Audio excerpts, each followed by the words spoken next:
Scott Cunningham here, owner and founder of Arclight Dynamics. Today we are going to be discussing setting up a cut and cutting it on the pipe cutter. We will not be covering the setup of the pipe cutter. That's covered elsewhere. So first off, I'm in QCAD and I want to talk a little bit about how do you set up a cut and actually make a cut for your pipe cutter.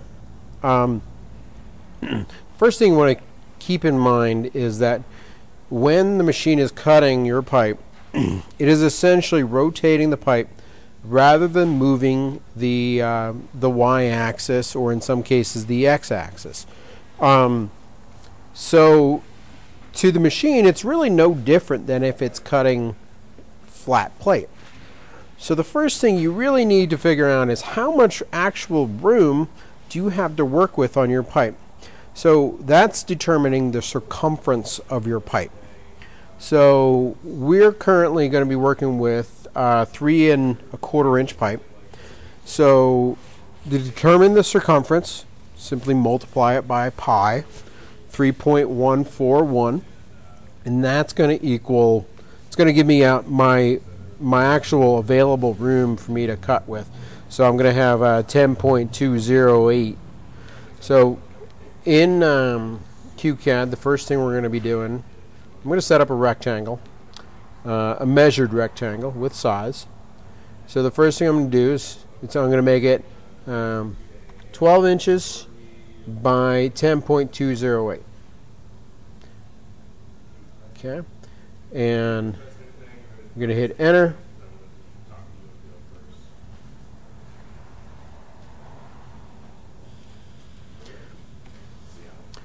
So I'm going to set in that.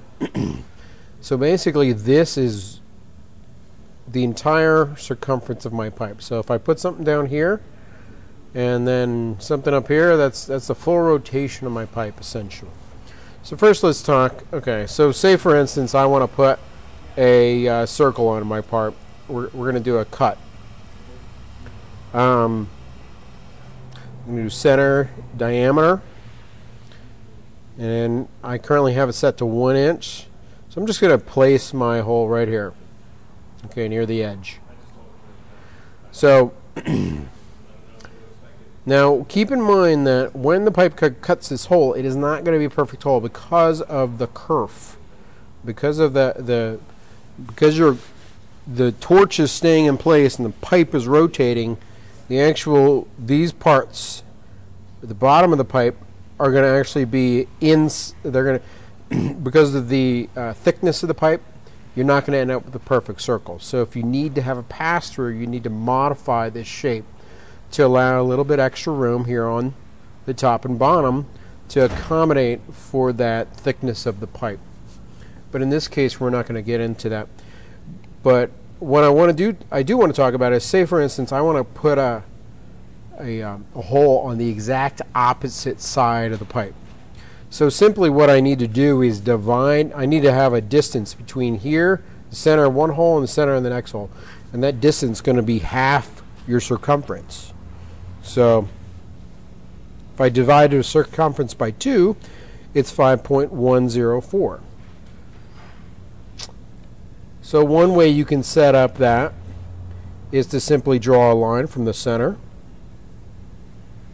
Okay, and I'm going to hit the space bar. It pulls my cursor down to here at the next point, and I can type in 5.104.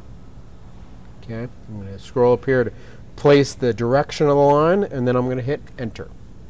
Okay, and so now I have a line the correct distance. So I'll go back and I'm going to place a second circle, the same radius, and it's going to be based off the end of that line. So I'm going to select the line I drew to get the measurement and delete it. Okay. So now I have 2 holes that are going to be cut on direct opposite sides of the pipe. Okay. So next I want to talk a little bit about doing text. Okay. If I click into my text, So I'm going to do 2-inch tall text. You can do a variety of different options here. I'm just going to click OK. It'll let me set it. So we're going to do this word test. And so what I'm going to do is put my test right here next to my hole. And then I'm going to position another test up above it. Now it's not going to be precisely on the other side of the pipe because I didn't measure the distances, but it'll be close. Okay. I'll go right click to cancel. So what I have here is 2 tests. Now currently this is just text. If I export this as a DXF, these letters won't show up until I select them, and then I need to go modify and explode. Once I explode them, they get turned into lines. So I'll do that for both of them. Modify, explode. Okay. Now I do have to make an adjustment here because this is not a stencil font. My center of my E will drop off if I don't fix that. So what I'm going to simply come in here and go line tool, line from 2 points. So right now our snaps are set to auto, which is fine for this first line. I'm going to go from end to end. Okay, right click to stop.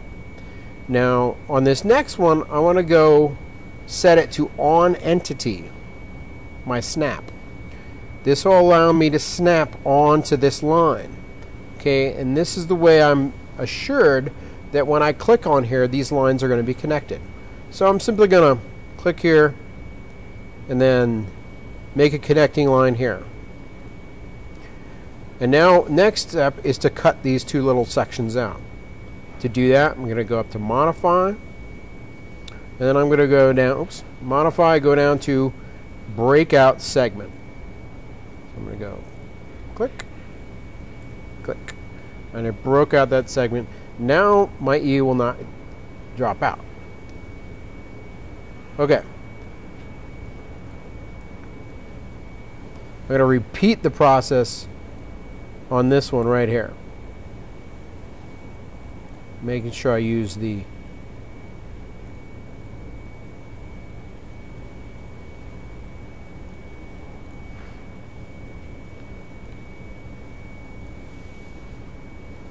come in, modify, break segment out. So now my E's are fixed. I don't have a problem with them. So I got a 1-inch hole next to each test. Okay. So now I don't want these lines in my final cut. I don't want to. So what I'm going to do here is simply use. I'm going to draw a line from here to here. And so what we're going to have is a cutoff line here and a cutoff line here. Okay, and so to do this, what I'm going to do,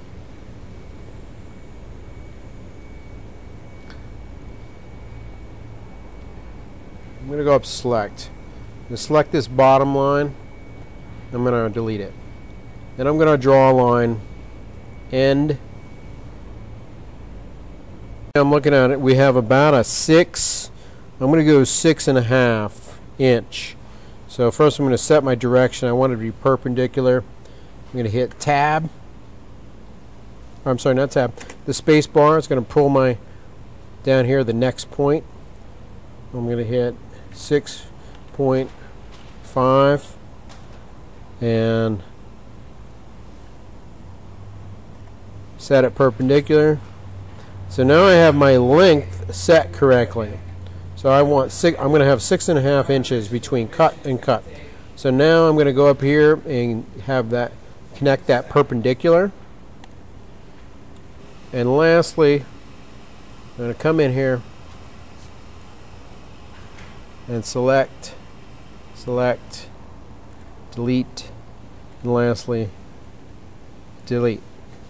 So what we're going to have is test with a circle. On the other opposite side, we're going to have the same thing. The machine's going to cut off one end and then cut off the piece. Okay. So that's what setting up a pipe cut looks like for a 3 1/4 inch pipe in QCAD. I have to simply save it as a DXF.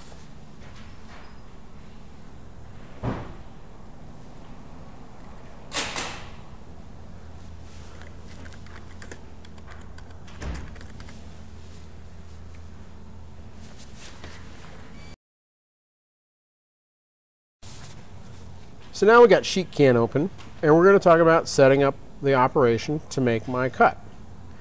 Okay, so the first thing is go File, Import Drawing. I go to the desktop, got my pipe cut test right here. Okay, you're always going to leave your drawing position at the lower left. It's very important for the pipe cutter. Click OK. So it brings in my 2 open line cuts, and then it has the text and the circles. Okay. So the first thing I'm going to do is set up an operation for this based on the pipe that we have and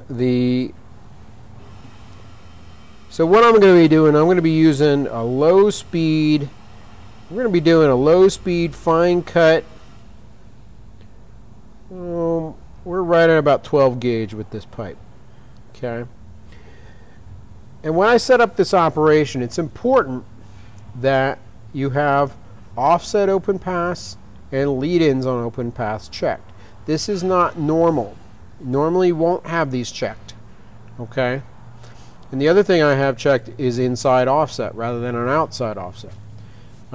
Specifically because I'm going to be cutting on the inside of my letters.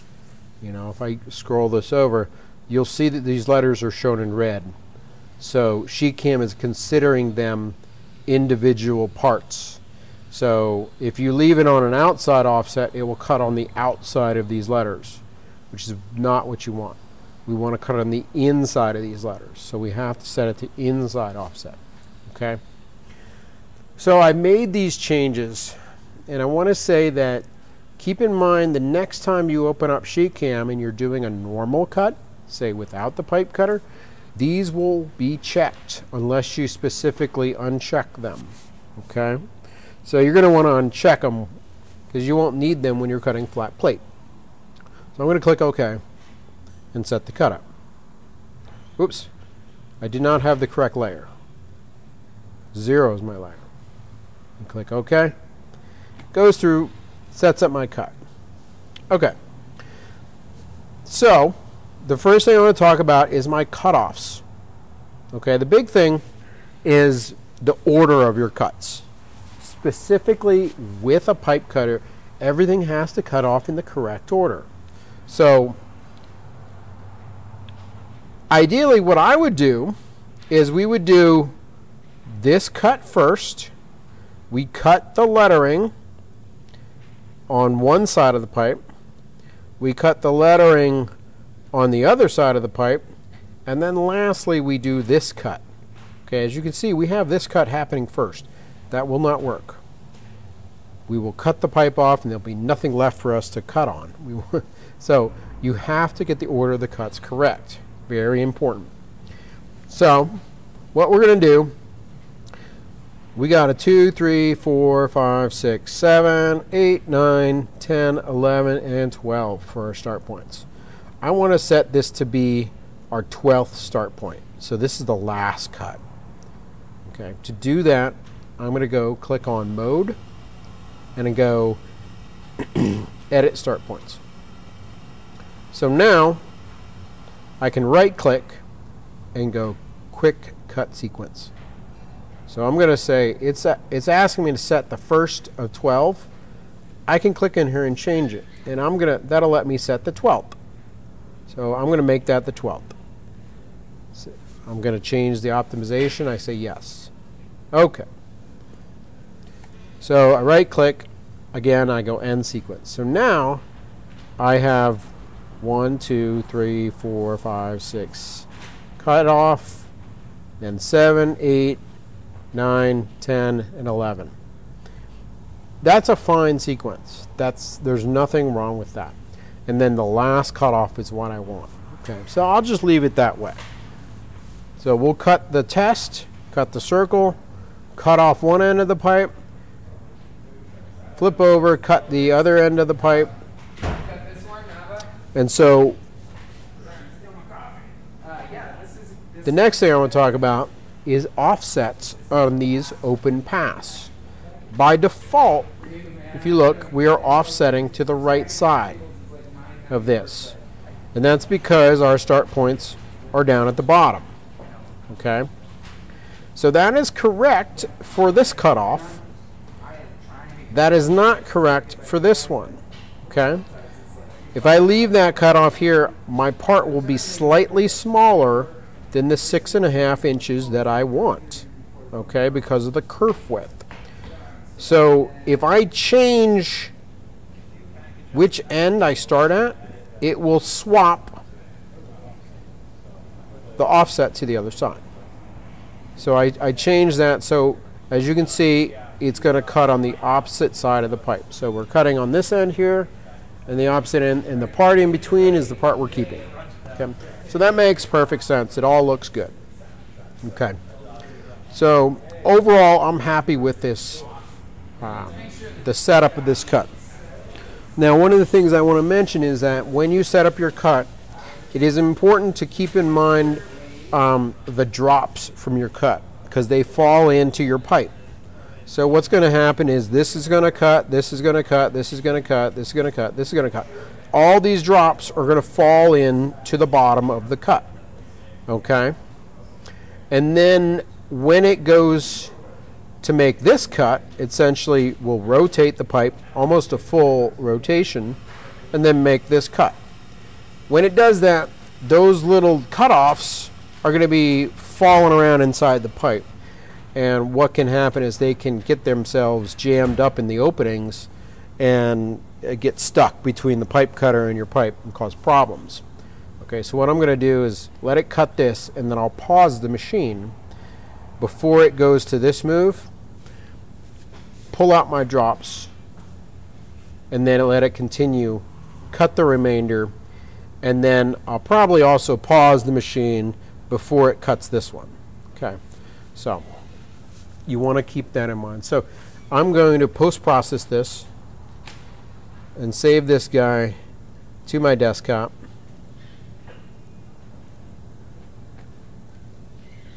And now we're going to move on to opening the system up in CommandCNC. So now I got CommandCNC loaded up. Now, well, I got the pipe cutter profile for the CommandCNC loaded up.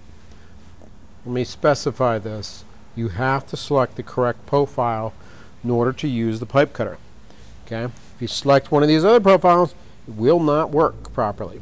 Now, this video is assuming that you've already gone through and set up your pipe cutter properly. We will not be covering that. So you've mounted it, you've changed over the motor wires, you swapped your pipe cutter motor for your Y-axis. Okay? So make sure you're in the pipe cutter profile. So first I want to talk about, when you load up your pipe cutter, setting up your machine 0, okay, or your home position. It is very important when you're using your pipe cutter. So hold on one second, let me get up my webcam so you can see what I'm doing here. Okay, so when you first load up your pipe cutter, I got my pipe loaded up, and first thing I'm going to do is hit the Home X button. That's going to pull the torch over to the left up against the home switch, and then I will 0 it. Okay? So that starts off setting the home position in the X direction. Now, if I hit the, since basically the pipe just rotates and there is no home switch on the pipe, when I hit home Y, it's going to set that home position where I currently am. Okay? So by letting it do home X and then home Y, now I've set my machine 0. So I can 0 it out right there. Okay? And then same thing can happen for my Z.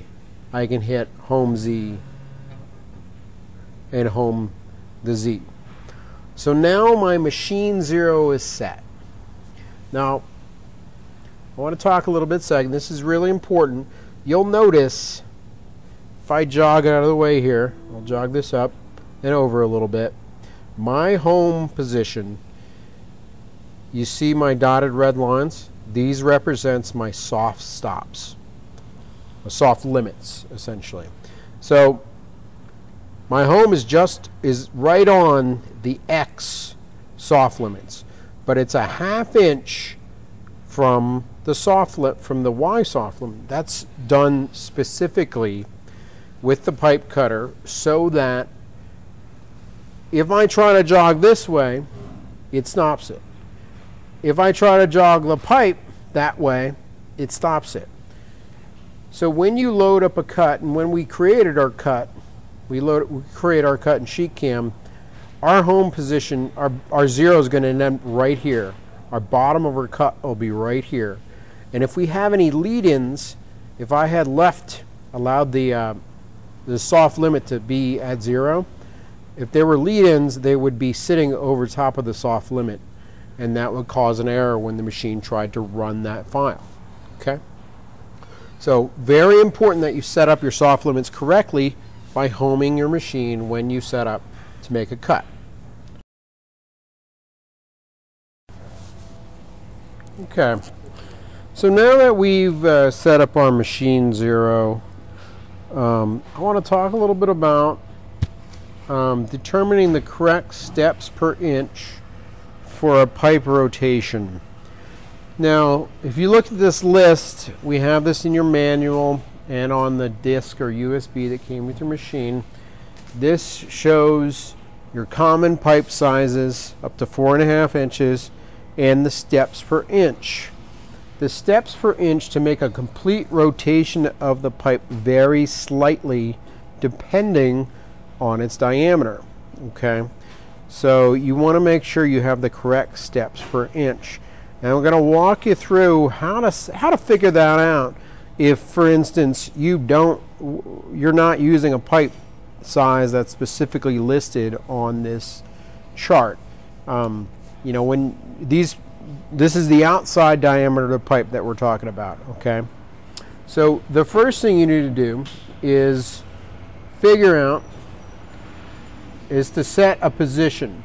So I'm going to bring my torch right down here next to the pipe, and for starters, if this was a pipe I didn't know what it was, what the setting was, I'd come in, make a little mark with my Sharpie.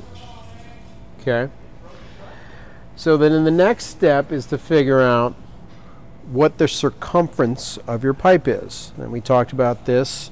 And so for a 3¼ inch pipe, which we have here, we have a circumference of 10.208. Okay, so with that circumference, okay, I'm going to go into the manual data input. Okay, well, first I'm going to 0 my X and my Y, okay, and U Z. First we go into manual data input. In the manual data input, what I'm going to do is tell the machine to rotate the pipe that 13.208 inches. And if I have my steps set correctly, it will rotate the pipe and get right back to that spot. Exactly. Okay? So to do that, I'm going to go G1. And so this is a feed rate move. It's going to be G1, and I'm going to go Y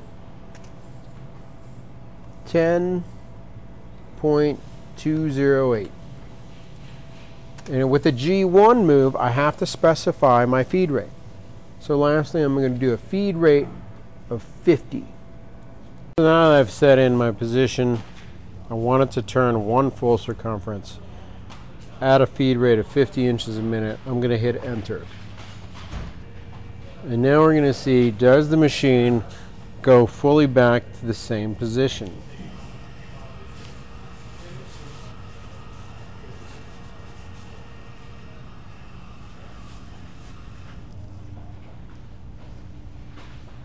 It's darn close, but it's not exactly back at the same position.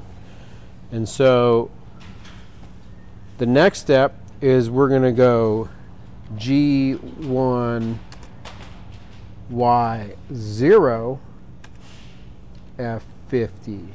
This is going to turn it back to the original spot. And once I get back to the original spot, I'm going to make an adjustment in my steps per inch, because it was just a little bit short. Okay, so now to make that adjustment in the steps per inch of the travel, you're going to close out CommandCNC. You go down to the CommandCNC configurator, and you're going to make sure you have the pipe cutter profile listed here. If not, you have to go load pipe cutter profile. Okay, and then we're going to click on the motors, and we're going to change the steps per unit here. Now I'm going to increase it by 3, and this should get us the proper distance for a 3 3/4 inch pipe. So I click save, very important, close, exit. Okay, so now I open back up my pipe cutter profile.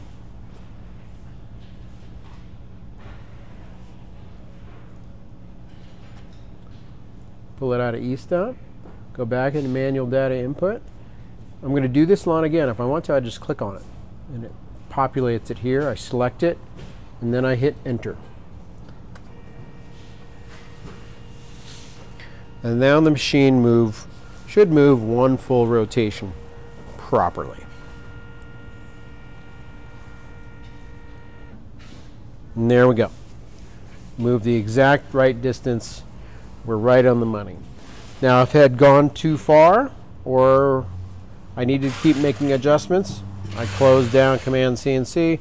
I go back into the configurator and adjust my steps accordingly. So that's how you set up a custom size of your pipe, or if we don't have that particular pipe listed, that's how you can determine the correct steps to get the pipe to cut properly.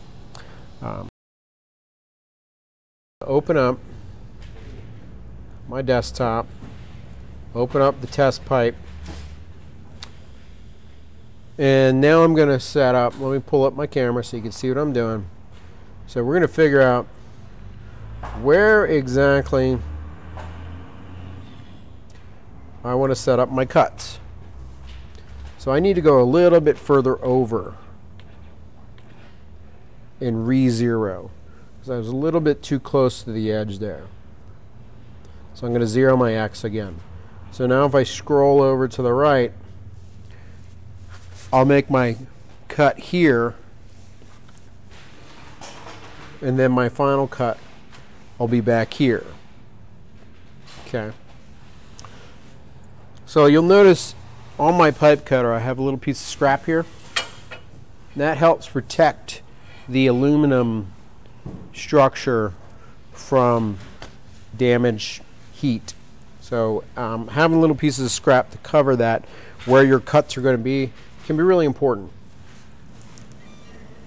So the last thing I want to talk about before we start the cut is generally you're going to run with your torch height control off when you're running pipe.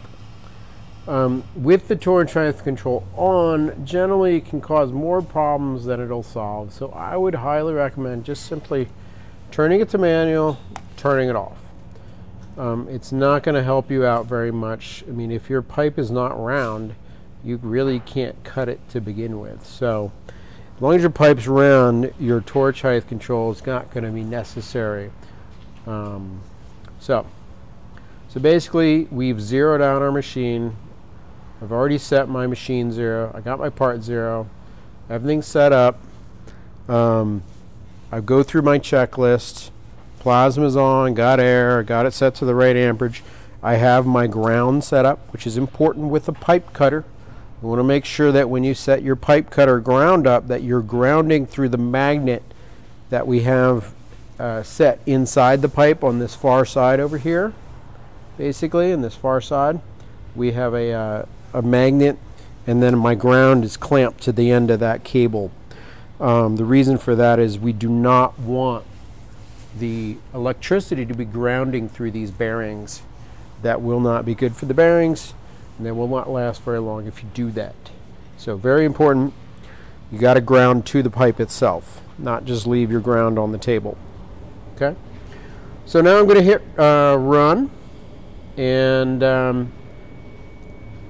everything's set up, and we're going to have our machine do its cuts. So first cut, we're going to go over to start the T.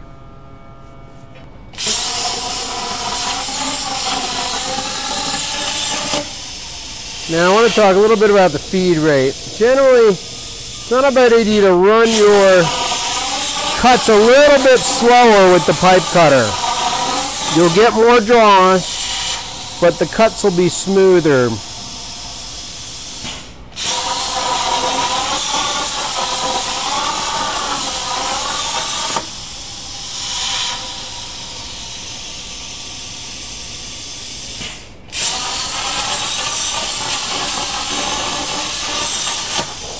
So we're going to finish this last circle, and then I'm going to pause the table.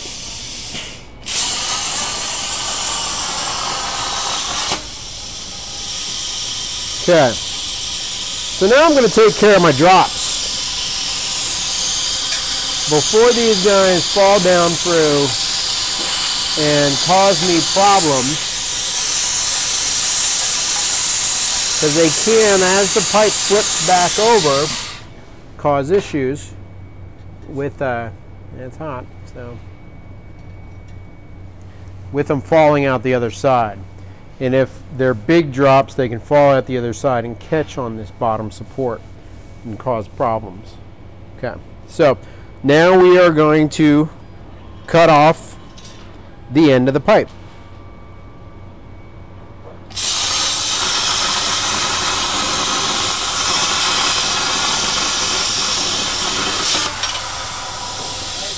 Flipping back over. Now we're going to cut out the letters on the other side.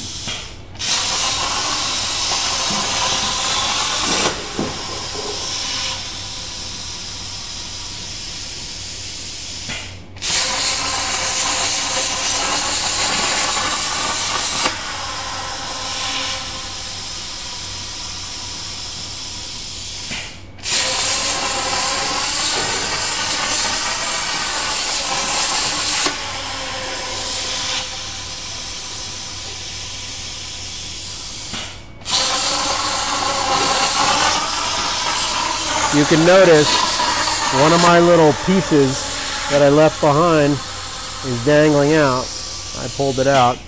That's what I mean by falling out and causing issues.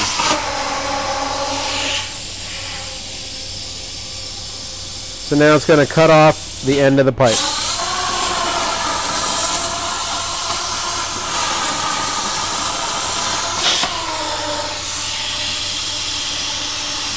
And we're done. So, this is a little hot, I'm sure.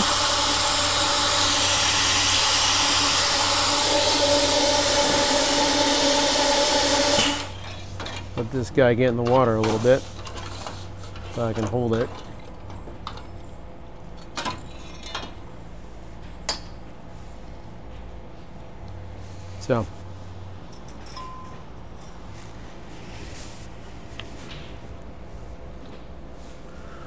So, there's my cut.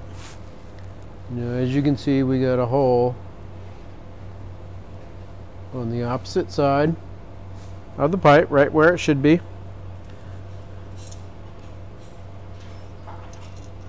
So,